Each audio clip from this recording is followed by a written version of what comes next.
Jahinder, welcome to Dev Talks. This is Aadi for a very, very special episode in terms of understanding one, India Taiwan, two, Taiwan, and three, China.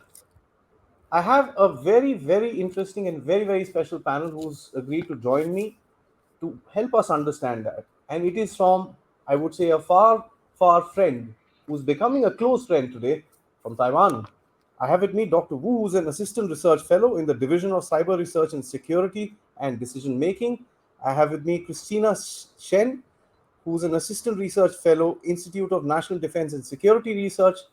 Of course, our very own Namrata Hasija, who's from China Center for China Analysis and Strategy, who's going to help us through understand what's happening right now.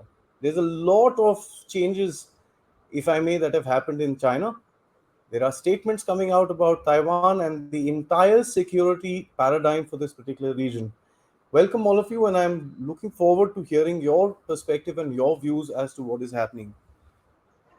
So, my first question, Dr. Wu, I'd start with you is, the reappointment of Xi Jinping is not a surprise to anyone. Of course, it was a game, set, and match sort of a thing. Uh, what happened in the Congress was a very interesting turn of events. I don't think anybody expected a removal, if I may, of peacefully or non-peacefully is something that needs to be interpreted of Hu Jintao. How does Taiwan look at this consolidation of power which has been taken up by Xi Jinping? Okay. Thank you for having me here. And for the question, I also discussed with because we with Crystal. I mean, since we observe Chinese parties for a very long time. So as you mentioned, the appointment of Xi Jinping, I mean, who re-elected as in turning his third presidency is no surprise to everyone. I mean, even in Taiwan as well. But still, for us, I think there are still some surprising points. For one thing, it's about how he promote the people. I mean, he promote certain people who are very close to him, and which is kind of breaking up the president's the past practice. I mean, since Deng Xiaoping setting up a certain tradition, if you would say, the collective leadership system, we can see from this party Congress meeting, Xi Jinping already has broken up such institution. Secondly, if we say from media as well, like before the meeting, some people, I mean, online or from media, will say, okay, she might regaining his power, but still he might face certain challenges. So you can see, for example, a Siton Bridge protest from online in Beijing. And also, if you remember, just before or just after she's first visit since COVID-19, he visits Central Asia, and there are rumor online saying she's power is actually kind of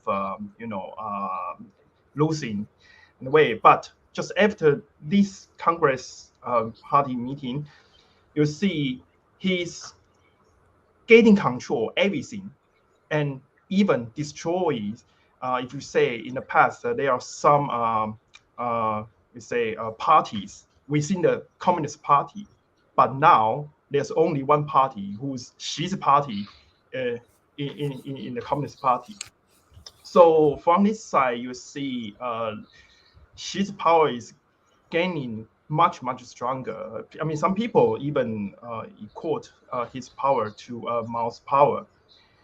And as you mentioned as well, like from international media, you see the former president Hu Jintao was just dragging away from, and you can also see Xi's behavior next to him is quite rude, and I mean on that occasion, and from from certain source that actually such image was unable to be seen in Chinese domestic Hmm. occasion, which means we can only see such image from international media. I think if this is the intending ways to do that, perhaps China is delivering, or say she's delivering an image, a signal to the outside world that he is the only boss and he is getting everything under his control. So I think still, as you say, this is not surprise that she to regaining his power as a president. But what surprised to everyone is that his consolidation is so deeper, so much stronger than before, than we can imagine. Yes. So Thank you, I sir. think Thank you. that's my interpretation to that. Thank you, sir. Thank you for that. I think very interesting. Christina, I'd like to take this to you with regards to a question of the purges that have been happening in China. And Doctor also mentioned about putting his own people there. He's it's There've been similarities that have been drawn with a certain, with Germany in the 1930s, with the Stalin regime in during the Soviet Union. And here we also have similar purges which are taking place, which are clear signs of an authoritative dictator rather than, as Doctor also mentioned, a collective leadership. How do you see this situation? Okay, so if you're asking about this shift from the so-called collective leadership to some people say personalized dictatorship, others say it's going back to totalitarian. Whether whichever term you name it, uh, from the outside perspective, it's definitely not a good thing for China and also for the entire world, because if the regime, the communist regime, goes to the point that only she's policy or only his word matter, and while there's no checks and balances to his power, then we may expect more erratic, more wild, more extreme policies from now on. Given the situation, because I mean, if he's a dictator and it seems that he is, very consolidated in his power, he's going to, I think, he has this ambition to be reelected for the next, terms. So if that's the case, then what no one is going to dare to say no to his preferred policy. And as based on past experience, I mean, what happened over the past couple of years, the policies that under Xi were not always smart and wise. I mean, look at the economic policies that he promoted. Look at the social policies. Look at zero COVID. I mean, these policies, the outcomes of those policy implementations were, you know, I wouldn't say disaster, but a lot of economic and social disruption. So I would say from now on, after the 20 Party Congress, we're going to see more very risky policies, and um, Mhm. and then it would take longer time for these policies to be corrected, because, as I said, no one would dare to say no to challenge Xi's power. So people would, even if the officials know that the policies are not right, or they will create more disasters, no one would dare say no. So it would take a longer time for these policy outcomes to show themselves that they are, wrong, and they create problems. So that's what I think will happen. Interesting. Thank you. Namrata, I'll come to you. They've given a perspective, and how has you, as an observer of India's reaction and Taiwanese reaction, how do you compare both the countries in terms of the reaction to the appointment? Thank you for having me, Adi. See, for me, as somebody who studies China, this 20th Party Congress has been very important from many aspects. Be it India or be it Taiwan, especially the appointments that have happened, and also the way Xi Jinping has, like I think my previous speakers already they have said that the way he picked his men. I'll take you through a couple of points which to me are very important. I actually have not seen much reaction in India when it comes to certain appointments, the way I would have wanted to, maybe, I wanted to see. Because especially if you look at the appointment of General He Wei, I think extremely important when it comes from an Indian perspective. But let me take you to a couple of points that for me were important and what probably impact they are going to have not only on India but also to on Taiwan to a certain extent, of course, to the world on the larger scale. Now, right after the party congress finished, Xi Jinping, along with his Politburo Standing Committee members, he went to Yan'an. So they all traveled in a community bus and they went to the memorial site of Yan'an. To me, why that is important is, of course, Yan'an is, we all know it, it was the base of the revolution that the communists started. So as a base, plus Yan'an is also one of the places where a lot of purges happened during Mao's era. And there, Xi Jinping actually, in his speech, he said, firm and correct political orientation is the essence of Yan'an spirit. I think this phrase, correct political orientation, has been key in the selection process under Xi Jinping. And he's made it very clear that loyalty towards him will be rewarded above anything else. So, like, this is the first thing that's going to happen. Then, second, a very interesting article was published by Xinhua right after, the party congress on how the people were selected, how the cadres were selected. So here I'll literally quote what the article said. Two lines, especially that are of importance. So the article said that Party Secretary Xi Jinping personally took charge of the planning and personally took charge of the gatekeeping. That means every member that was selected in the Politburo Standing Committee, Politburo, and Central Committee got Xi Jinping's approval only then they were selected. Right. So you see, if an analysis needs to be done of the members, of the people who have been appointed, they are either Xi Jinping's men or Xi Jinping's loyalist men, right? So it's like if I am Xi Jinping's loyalist and I would say, okay, this person I'll recommend for the central committee. So if you look at the breakdown, there are links to either Xi Jinping or his loyalist among the people who have been elected. Then the second point that that article said was that the leadership position of the party and the state are not iron chairs, and those who meet age requirements do not necessarily need to continue to be nominated.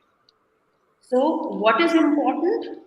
Important, of course, is political orientation, and the article said the members will be able to stay, move up and down, creating clear employment orientation in the new era. To me, it is very important because this means that the purges will continue.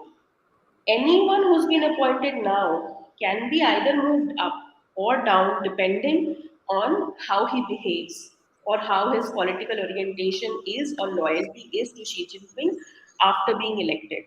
I think these are extremely, extremely important points. I can give you examples.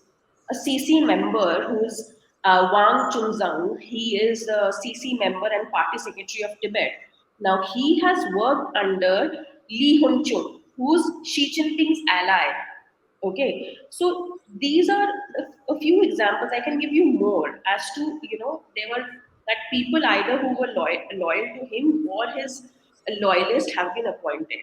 Now, what this means, secondly, Xi Jinping has also sent a clear message without naming US that this technology war that is happening between them that will continue. Now he has appointed 29 members from the Central Committee have a background in science and technology. And 6 members from the Politburo also have the same background. So he's giving stress on the science and technology background. So that is another thing. So that is important not only for the US but for India and Taiwan. We all know that cyber warfare is one of the, what to say, the upcoming ways of how the world will go at war at one point of time. Taiwan has suffered, India has suffered right after Pelosi's war, Pelosi's leaving of Taiwan. We see a lot of cyber attacks that happened in Taiwan.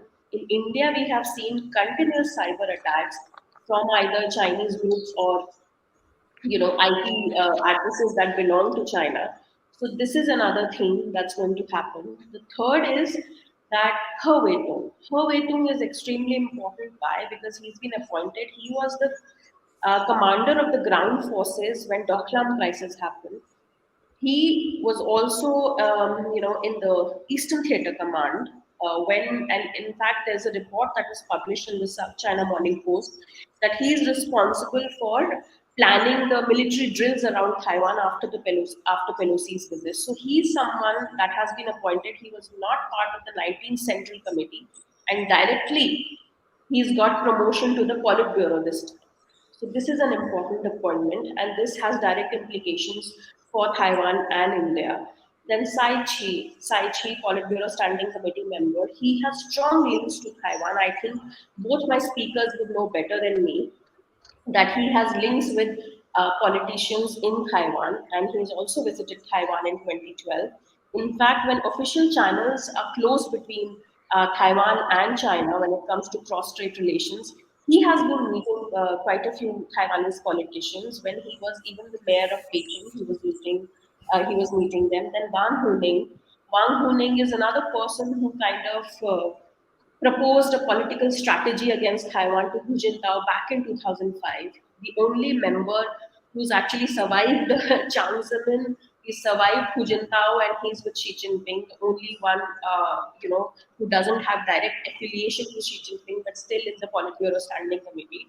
So to me, these appointments are extremely important.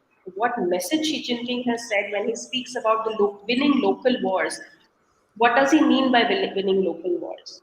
It can be either India or Taiwan, only two countries, that directly come under when he's talking about local wars.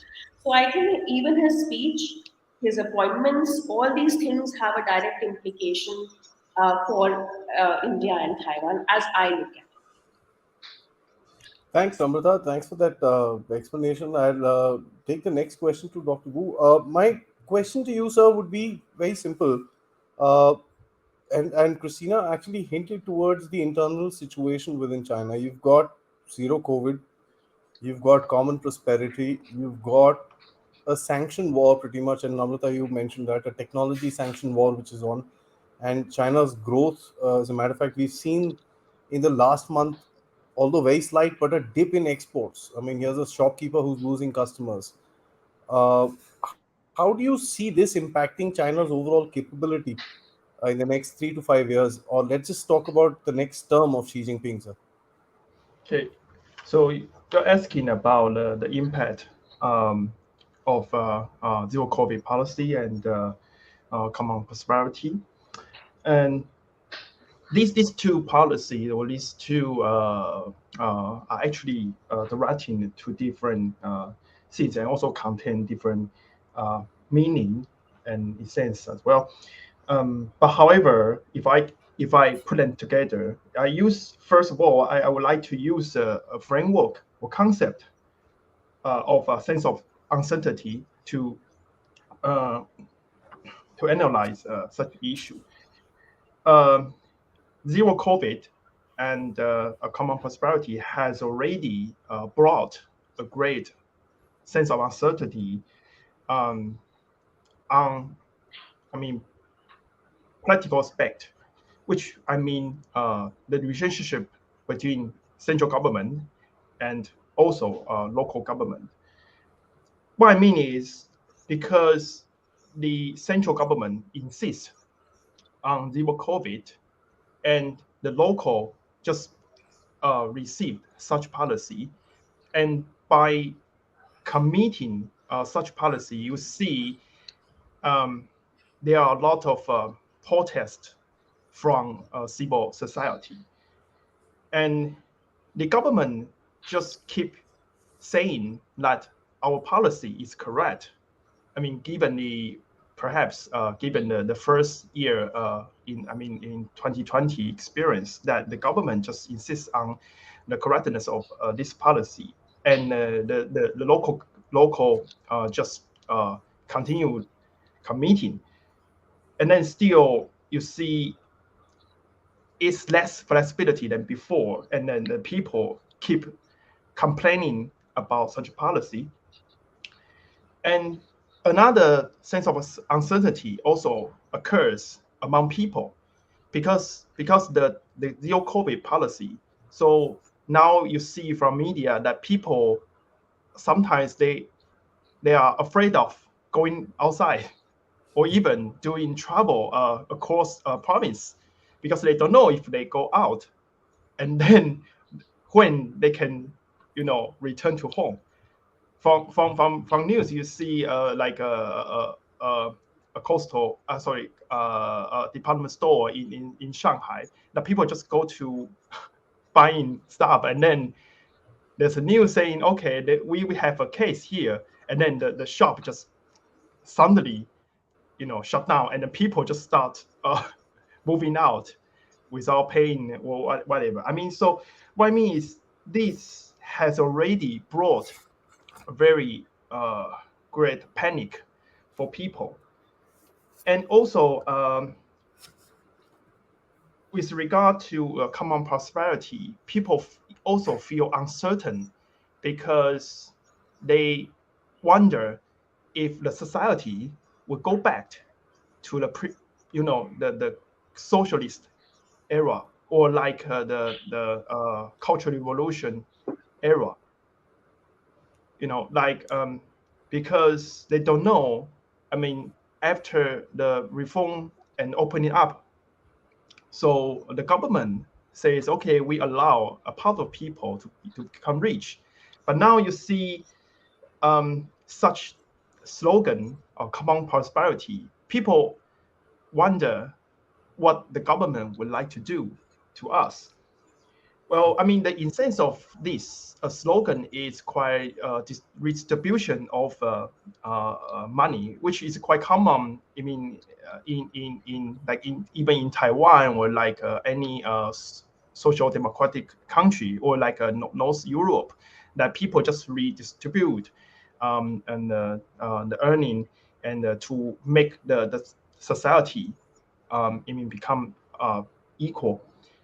But the practice in China is quite scary because you see the government seems to just charge from big companies, and also they gaining control in these companies. And so we have a term to this, which means the moving forward of the state and moving out of the society. I mean, to describe such a phenomenon. So people feel uncertain because of such policy. I mean, so this is the first point I would like to share by the concept of sense uncertainty. And secondly, you see by insisting on such a policy, the government, the main target for the government is not the rising up of the economy. I mean, which is different from the previous government, because we know in the past the China always, saying they have a very stable rising up of the GDP, and their economy is getting stronger and stronger. But from this time, you see, economy is not a priority for the government, but instead, security is the main target. So everything, even economy, is under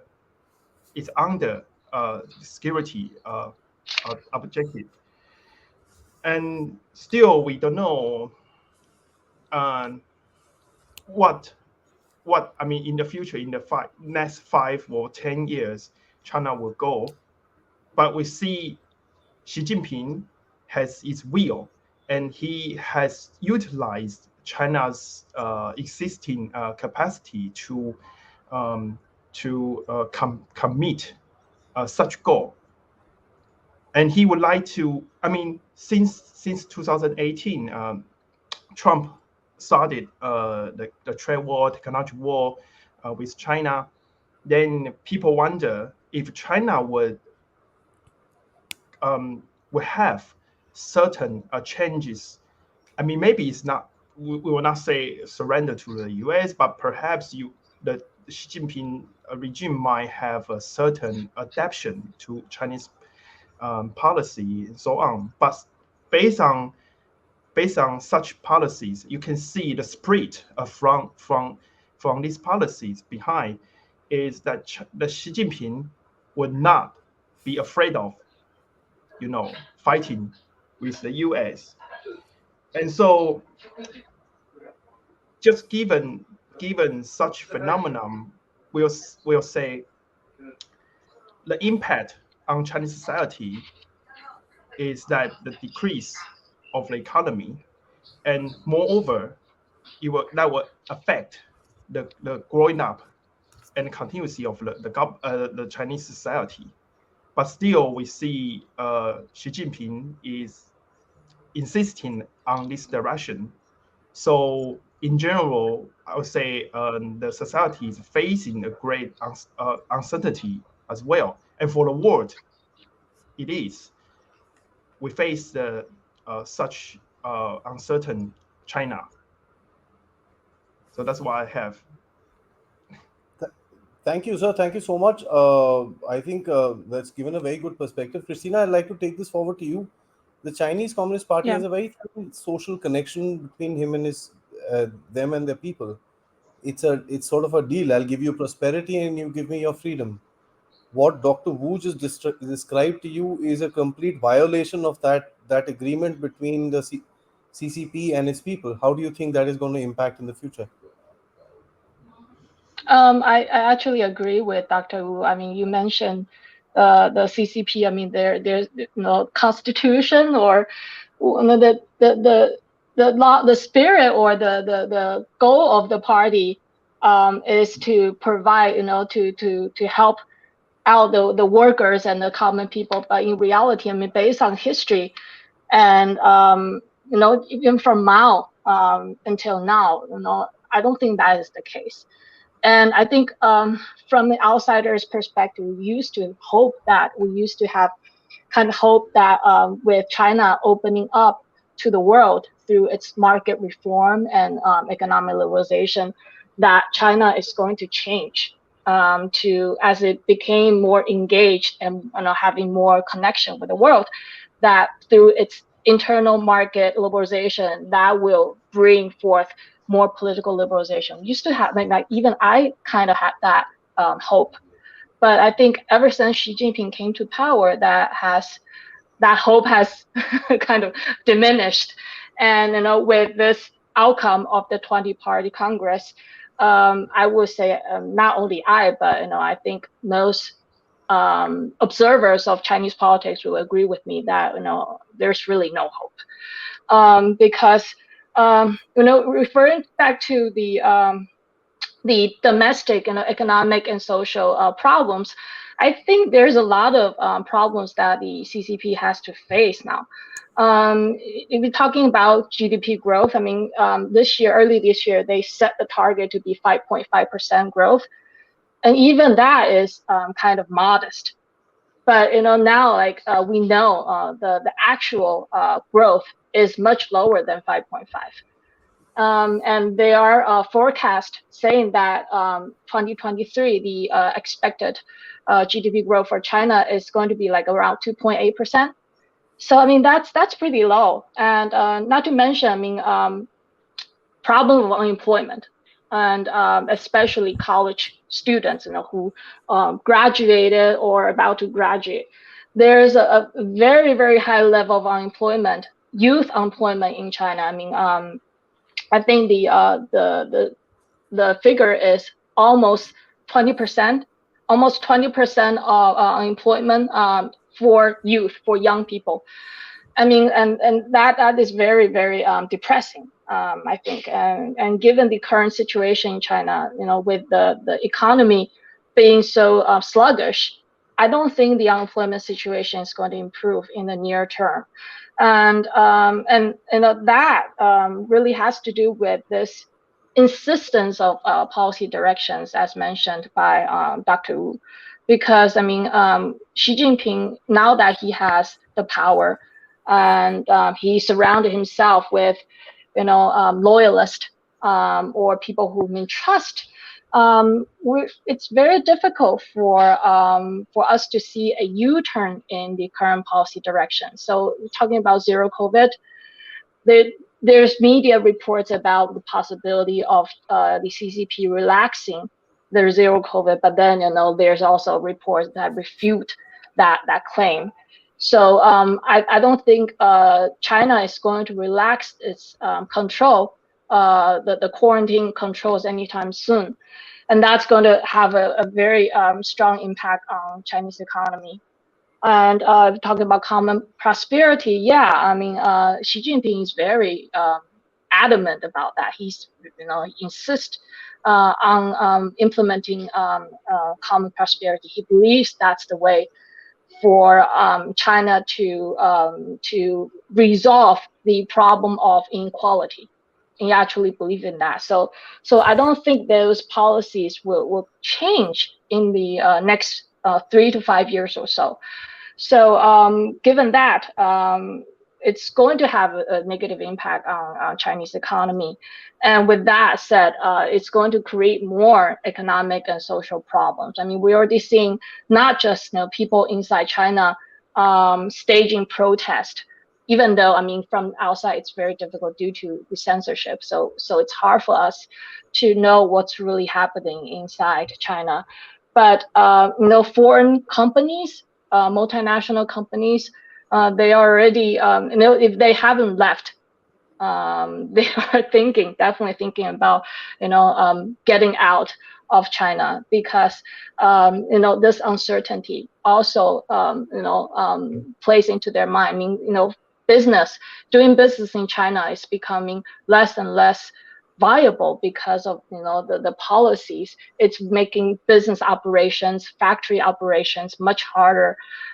So companies are leaving China. Even the Chinese, I mean, I know they're domestic, local Chinese manufacturers being affected by those COVID and common prosperity. They have divested their operations to, for example, Vietnam and other countries. So it's not just the foreign companies doing this.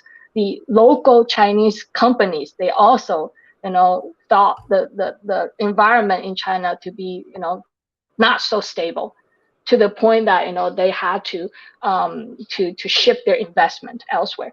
So all in all, I'm pretty pessimistic about the Chinese economic situation in the near future. And I think with that, I mean, if you're facing a economy that's in a slowdown and sluggish state, it's going to be hard for social challenges to be resolved. I think it's going to make the society even more unhappy, dissatisfied, and that's going to force the CCP to use more, so-called hard line controls to suppress the society, because society is definitely going to be more discontented than ever. Thank you so much, Namrata. Over to you. I found two big statements. What Christina said very interesting, and your comments on that. One, she said there's no hope, and that's a very big thing for me, because here's a China who looks wanting to kind of conquer the world, if I may, in a phrase. And second thing that she says, that her last sentence was about putting more effort in controlling the internal situation within China. Uh, how do you see that? That's additional expense, more or less. I mean, if nothing else. Yeah, thanks, Adi. I think we can see that, because we are analyzing kind of the 20th Party Congress. So let's look at it from that perspective. Now, people who had experience, who were economists, so to say, have been removed from the Politburo Standing Committee and from the Politburo. Now, Central Committee has 60% people from the north. That means they're hardly any economist. So, economy definitely is not the focus for Xi Jinping. Now, that is, of course, a problem because how China emerged, like whatever China has been able to achieve today is because of, its economy. It has used its economy, its 14 trillion US dollar economy, not only to arm twist countries, but to basically get what they wanted. Now, Xi Jinping has made it very clear that economy is not his focus. Now, what is his focus? His focus is security and party rectification. So that is very clear even if you look at the selection. Like 60% from the north. I mean, Politburo Standing Committee, there's not even one person who has the experience when it comes to being a serious economist. Okay, and then you look at what the selection, especially of the internal security. So internal security is of course of utmost importance to Xi Jinping because time and again they have referred to color revolutions, and which is very strong within the way Xi Jinping has spoken about it, the way important party cadres have spoken about it. Now you look at the appointment again. Why I am saying that we can infer all this just from the appointments. Now Wang Xiaohong was promoted to the Minister of Public Security to, of course, oversee policing and he replaced the more seasoned Zhao Kejin. So I think Wang is the first professional police officer to lead the ministry in 24 years. And unlike his four predecessors, he has never been a top provincial official. So first, he's Xi Jinping's man. That is why he's there. He's put someone close to him who's in charge of the internal security. Okay, so actually, Wang was in charge of a sub-district of the police bureau in Fuzhou, the Fujian province capital, and Xi Jinping was the party boss at that point of time in 1990. Okay, second appointment that is of Chen Wanqing. Now he is, the minister of state security. Chen, he's the first guy from the intelligence background since 1975 who have been to have been given this job. Now he's an Intel guy, so you can understand that why he's been put there. So this shows that internal and external security right now is more important to Xi Jinping than economic growth.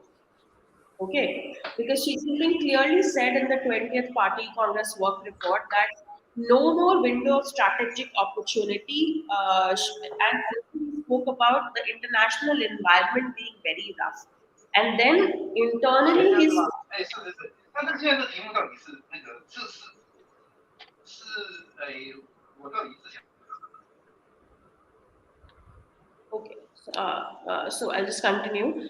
So internally also he's referred to the black swan and grey rhino incidents, and that those needs to be dealt with. So my reading is that Xi Jinping right now is uh, because he's consolidating his position, and he cares more about security. He cares more about party rectification rather than economy, which I think will have consequences because the Chinese middle class that has been with the party silently once because they have started getting the what to say that they have started facing the repercussions. Unemployment is on a high all-time high. If you read the Chinese language newspapers or material, they have been talking about food security a lot. Yeah, yeah. That means problems are there. That is why they have referred Today in People's Daily, there was again an article on food security. So these things are the real estate bubble that was created. So all these things are there, and I think it will have repercussions. But personally, I feel that Xi Jinping doesn't care. He really doesn't care. It's all about what he thinks is good for him, and maybe to a certain extent for the Communist Party. He really doesn't. Had he cared, he would have done something, especially about the economy, the way it is right now.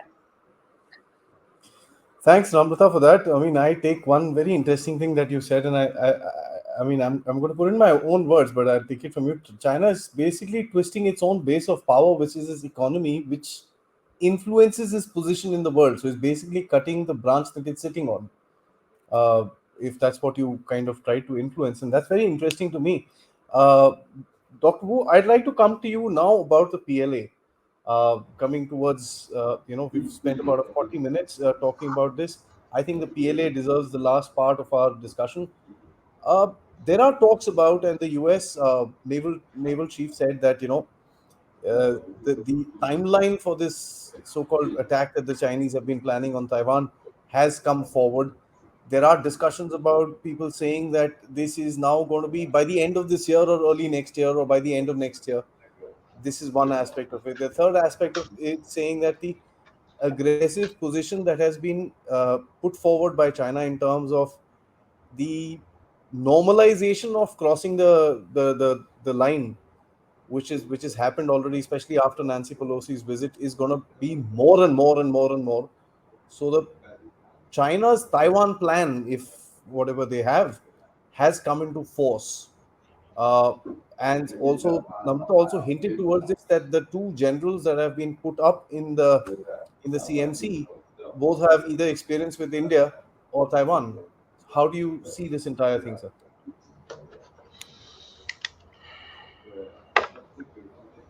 So if I may, so you're asking about the appointment, basically, or the structure of the PLA new Appointment and appointment. their future plans, have they come forward? They're going to execute them as soon as, Yeah, I understand.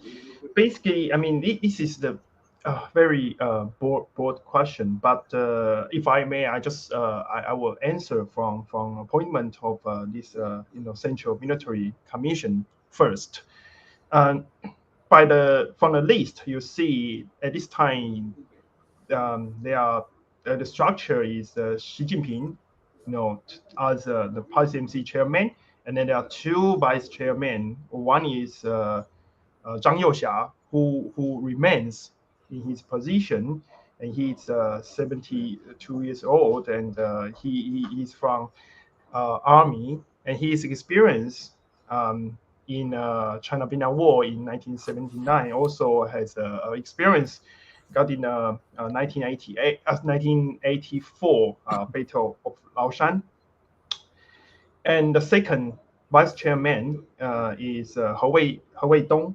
I mean, Ramata just also briefly introduced this person.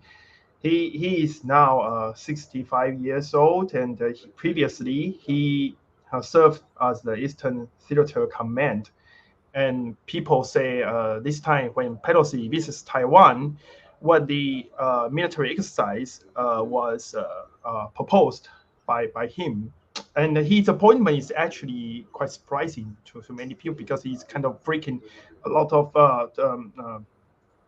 practice traditions in appointment or PLA. So these two are the vice chairman, and I just briefly introduced other four people. And so other four CMC members.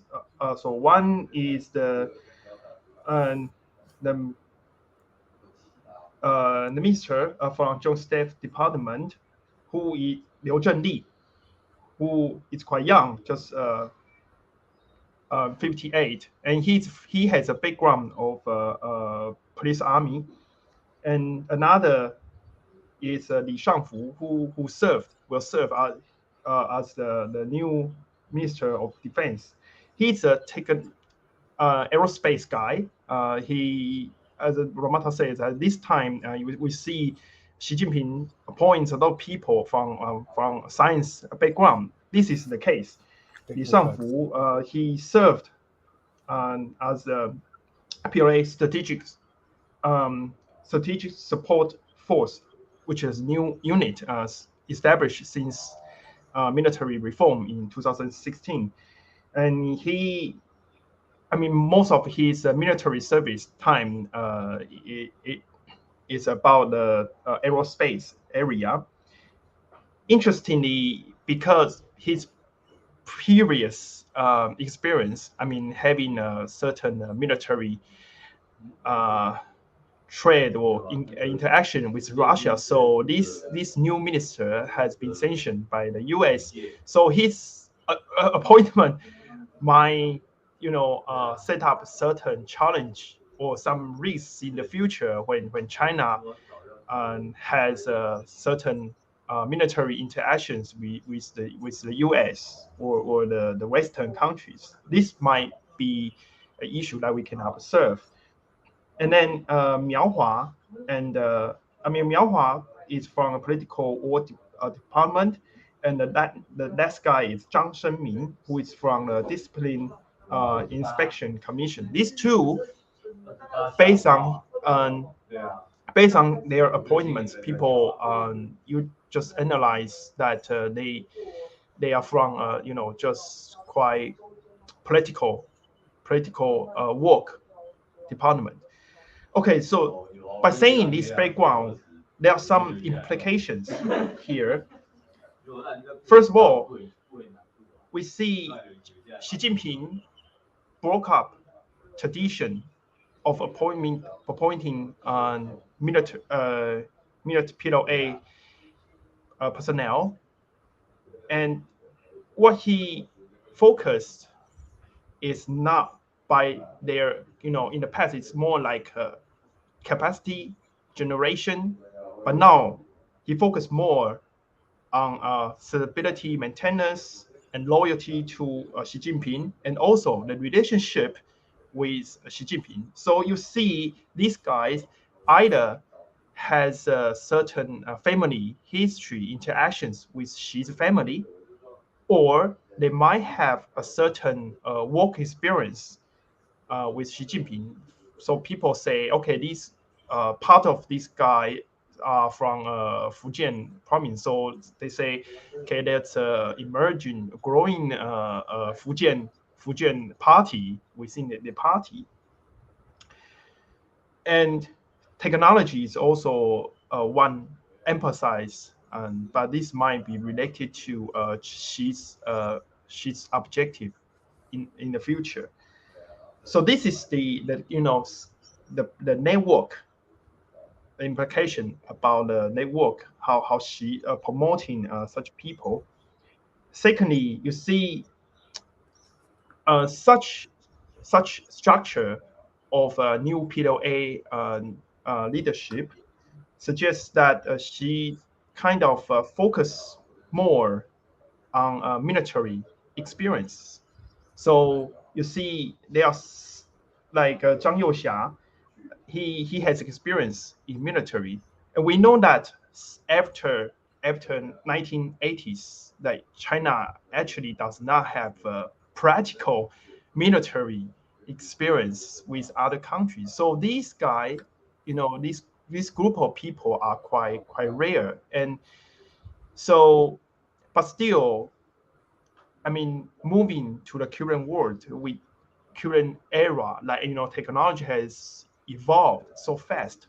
So if their experience can apply now or in the future, this is the question deserve to be concerned.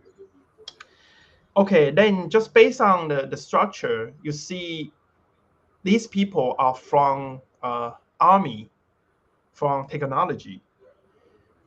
If China would like to attack Taiwan, that actually is more relying on Navy and Air Force. rather than army.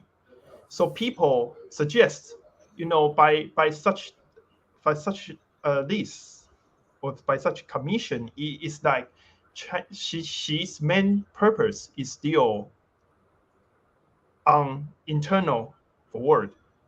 That China, Xi just started his military reform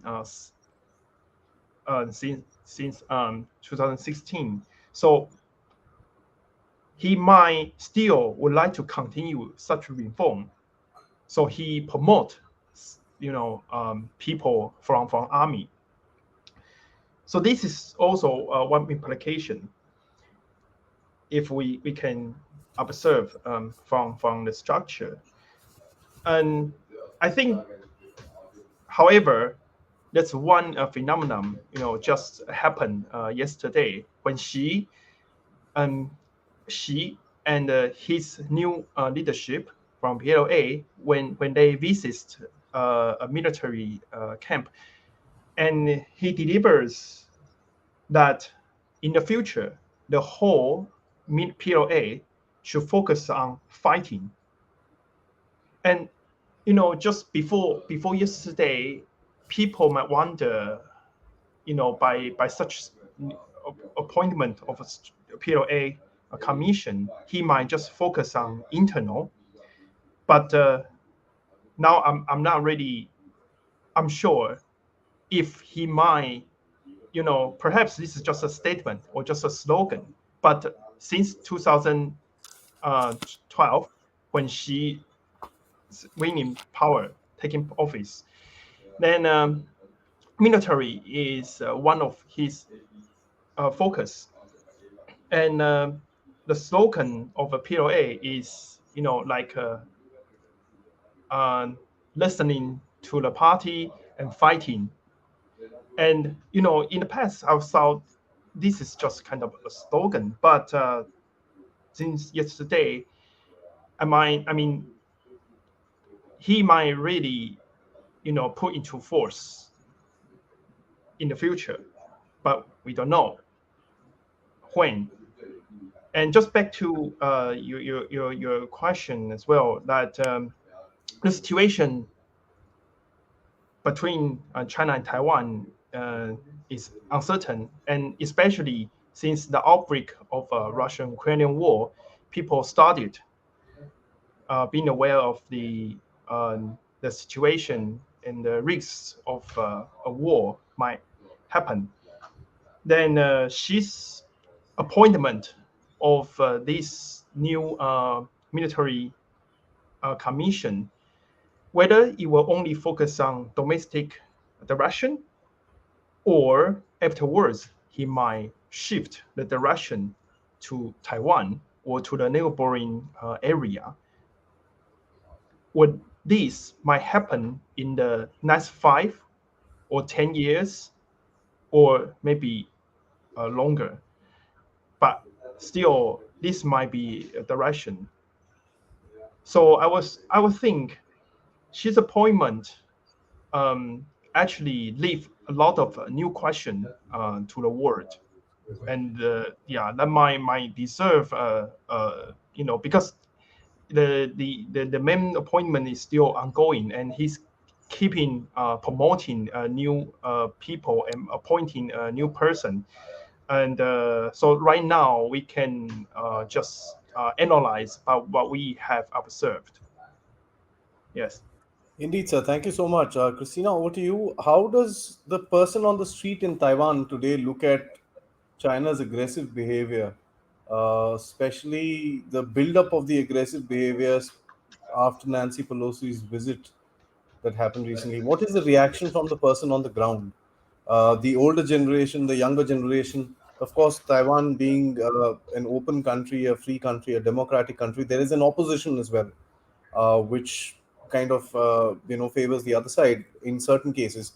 How does the person on the ground interpret all this together? You're mute.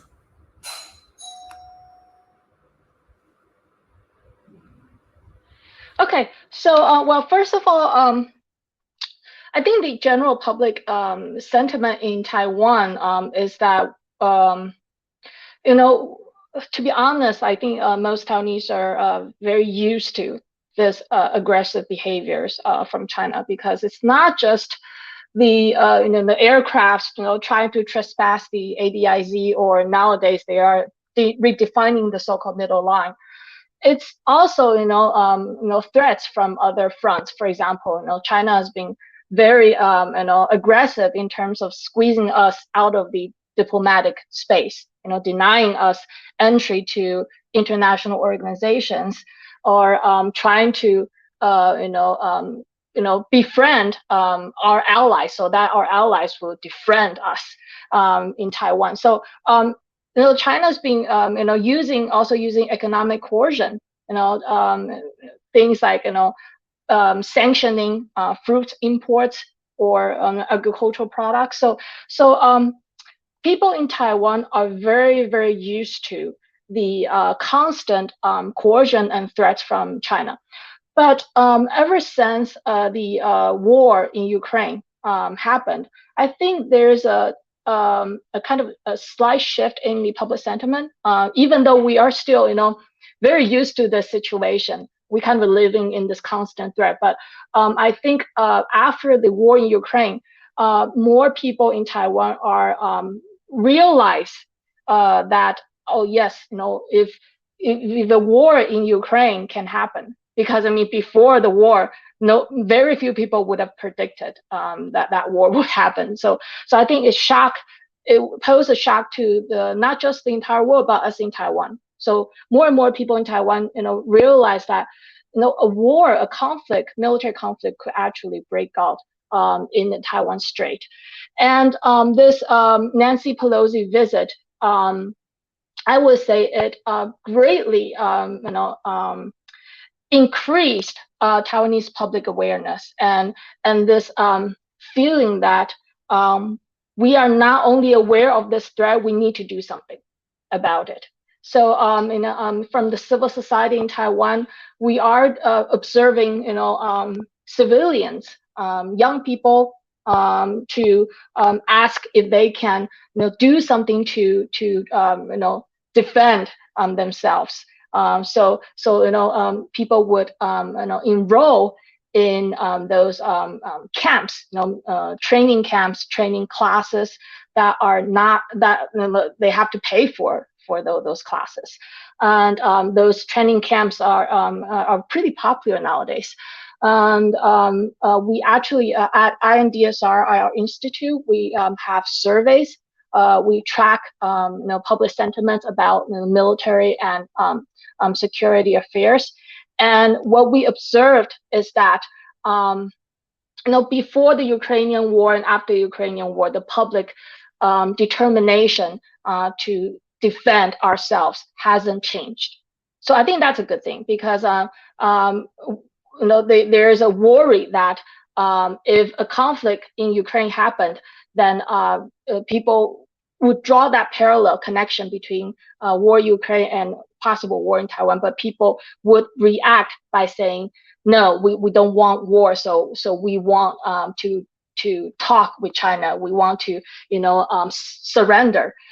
I think the survey result pointed out that this sentiment of self-defense has not changed. So the public very active in terms of wondering what we can do to protect ourselves, and this acknowledgement of this threat from China. And after Pelosi's visit and this drastic military drill conducted by the PLA, I think that public sentiment increased more. This idea of we need to do something to protect ourselves against this aggression and threat from China.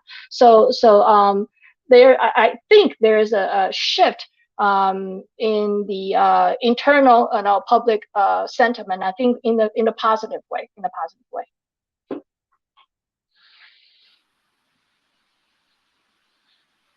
You're on mute. Thank you so much. Interesting public sentiment comment that has come from Christina with regards to especially these training camps. I think there are a couple of documentaries which are roaming around about this as well, where people are using BB guns and paintball guns to kind of train, which is interesting. Uh, there is always a thought process which has been maintained that for China to actually go forward and do something like that, it will need to build up. Uh, and prepare for sanctions and prepare for a whole lot of other things. Do you see China doing that today? Questions to me? Yes. See, when it comes to military reunification, which the Chinese have been talking about, I see two deterrents. One, of course, they know that the US will intervene, and so will Japan. More than Japan, it's the US intervention that is a deterrent for PRC. The second is Xi Jinping needs to be sure that when he launches an attack, it is a quick victory, it is a decisive victory. So for me, I think yes, I think a lot of people have been talking about a possible military attack on Taiwan. For me, I think, and they have set timelines like 2024 or 2027. I think, of course, my co-panelist would be a better analyst in this. But to me, I think the day Xi Jinping realizes that there'll be no intervention or interference by the US, and Xi Jinping feels that if they go for an all-out attack, if he wins a decisive victory, he will not worry about any timelines. To me, like he will just when he realizes this, he'll do it. But to me, right now, he will pay huge political cost in case he thinks of any such plans. Even when the Ukraine war happened, they did not openly support Russia. They did not supported Russia because of the economic sanctions. Not for anything else much do they really care about the worldview or being on the moral side or anything. No, it was actually the economic sanctions because if you see most of the party cadres, their the money is actually in the US and they most of their families are there, their children are studying there. So they know if the economic sanctions come, the first thing will be, all the accounts will be frozen. So there are a lot of things that even they have to think about. To me, at least, I mean, I don't see. Maybe I will not be liked for this comment, but to me, right now, India is under more pressure because they know that when it comes to India, nobody is going to intervene. Neither the US nor Europe, no other country. We have seen that in Galwan.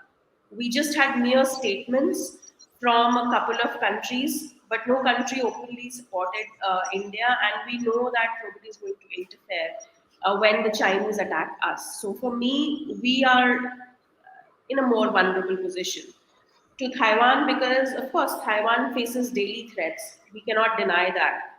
The point is that Xi Jinping still thinks about the U.S. interference and its participation when it's come to Taiwan. So that is how I see the situation.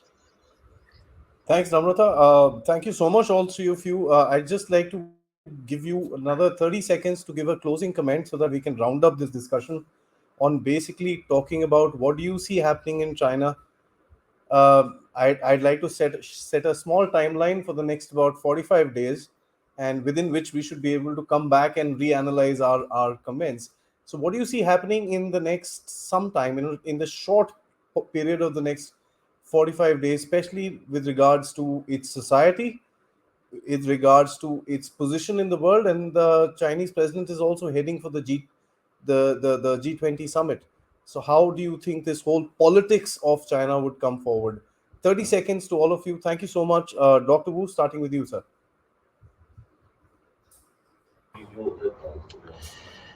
I think since Xi's reappointment as the third presidency, he is confident in China's current situation and in the future.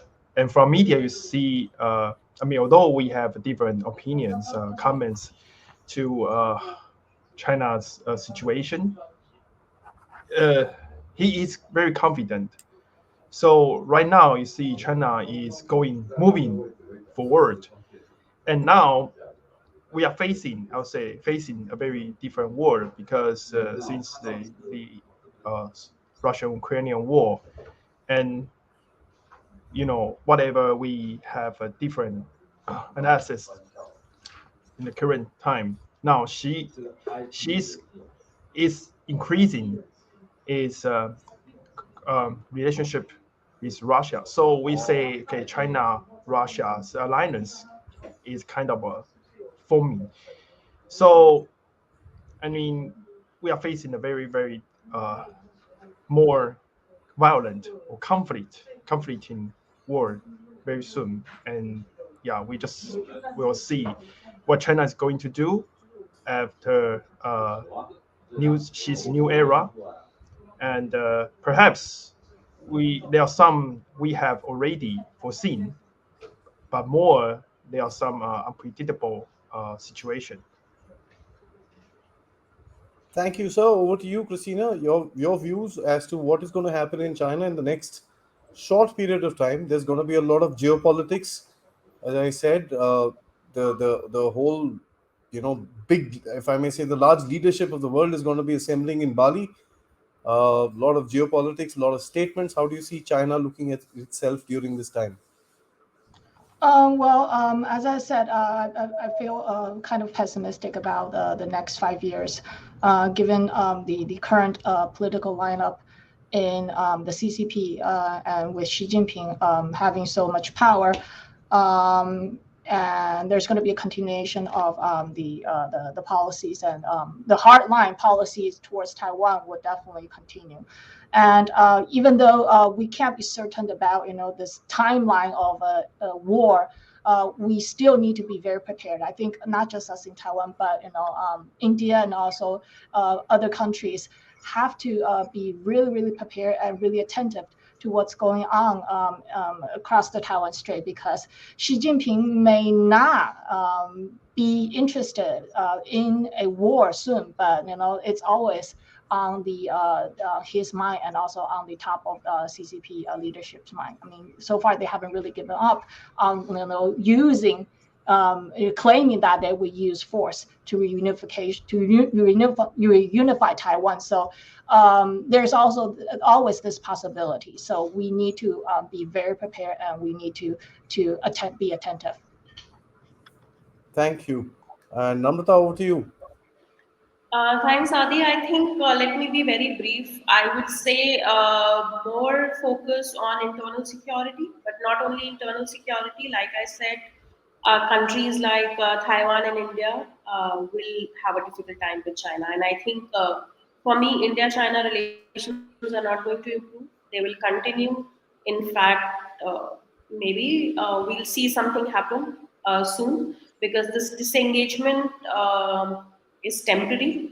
I think it's not over. Whatever was started in 2020 between India and China, and I think even Taiwan will face a difficult time. I don't know, like I said, about the war, but for me, what is important is inclusion of, like I said, Sai Chi and Wang Huning.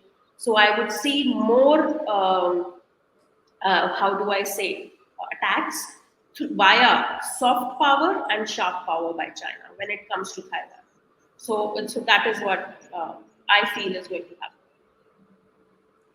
Indeed, thank you so much, Namrata, for that closing comment. And starting with Dr. Wu, thank you so much for your time, sir, and very insightful comments. Christina, thank you for looking.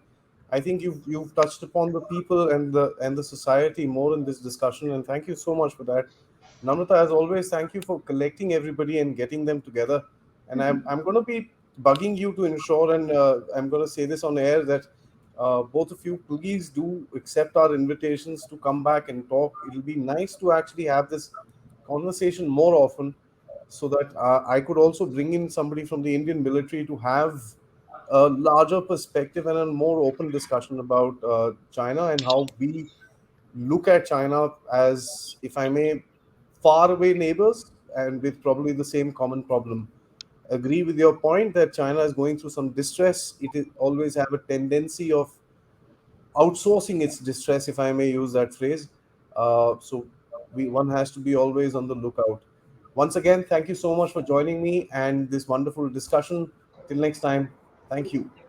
Thank you. Thank you. Thank you. Thank you, Aadi. Thank you.